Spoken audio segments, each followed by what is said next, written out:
There is a newcomer to politics in the Republican primary race for Senate District 39. Hello, I'm Kevin McDugle running for State Senate. How are you doing? I'm fine, thanks. McDugle is challenging Brian Crain, who has served 8 years in the Oklahoma Senate. My name is Brian Crain. Brett McIntosh. Nice to meet Mr. you. McIntosh? Yeah. I am your state senator, and I wanted to come by and introduce myself.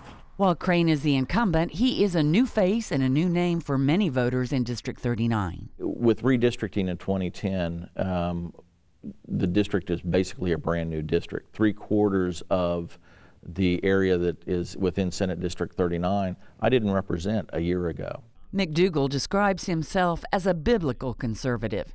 He tells voters he meets that Republican doesn't always mean conservative. Because I used to just vote R, Republican, every time, and that's not good enough anymore because a lot of our Republicans are acting like liberals, and so anyway, that's why I'm running. Crain says he's campaigning on the issues that only state government can tackle.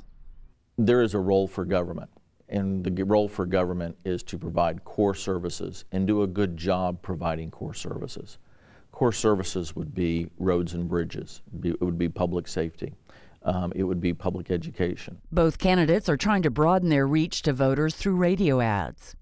Brian Crain, the consistent conservative voice for Senate District 39. Brian Crain, committed Christian, dedicated family man, honest public servant. Hello, I'm Kevin McDugle, and I'm running for State Senate District 39. I served 8 years as a Marine, and I can remember what it felt like stepping off of the plane, believing my feet would never touch down in another country again.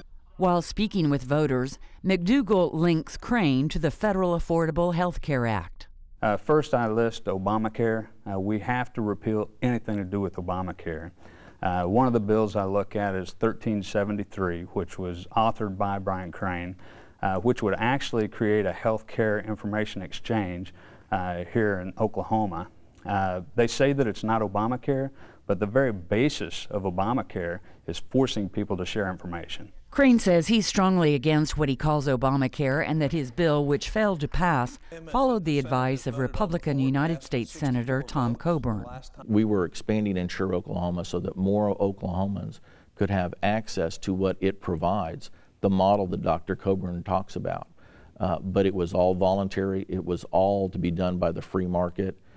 It was as far away from Obamacare as East is from the West. Education is on the minds of many voters the candidates are talking to. I wanted to meet you face to face and see if you had any questions or concerns about where our state's at. Well, I'm concerned about the funding for education. This past session, Crain pushed for providing additional money for education. Every year that I've been in the state legislature, I've worked to see about maximizing the amount of money that we can get to education. That's not just public school K through 12, but that's higher education, and that's our VOTEC programs. Education is important as a long-term economic development choice. McDugle has a different plan for increasing education money. We know that we've got 527 superintendents across the state, whereas Florida has 75 superintendents. If we cut back and had 100 superintendents in Oklahoma, we could create either 1,200 jobs for teachers in Oklahoma or create 400 jobs and give everyone else raises with that money that's already there. Crain says it's one thing to talk about consolidation in the metropolitan areas, but quite another in rural areas. When you start talking about closing a school district, you're not just talking about consolidating school administration and combining with another area. What you're talking about is eliminating what is the very core of that community, what makes their identity, their football team, their basketball team. And that's one of the challenges that you often see in the rural areas that we in Tulsa and Oklahoma City don't. McDugle says he will fight for more education funding with one stipulation for school districts. I'm willing to fight for more money if they're willing to talk about consolidation. And as far as eliminating the state personal income tax?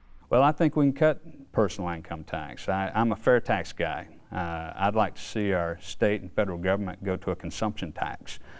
I was for the tax cut that was being talked about, but I wanted the tax cut to be paid for by eliminating some of these tax credits that quite honestly did not generate the economic development that we wanted it to. Without the elimination of many tax credits, what Crain calls subsidies, he's cautious about tax cuts. I'm very concerned when we talk about elimination of income tax. How are we going to fund education as a core service? Also, are we going to fund our highway patrol and the Department of Corrections? From talking to voters, both candidates believe it will be a tough race. I don't stay abreast on it and haven't for some time, Yeah. because politics to me has just turned into be a dirty word. The winner on June 26th will face Democrat Julie Hall in November.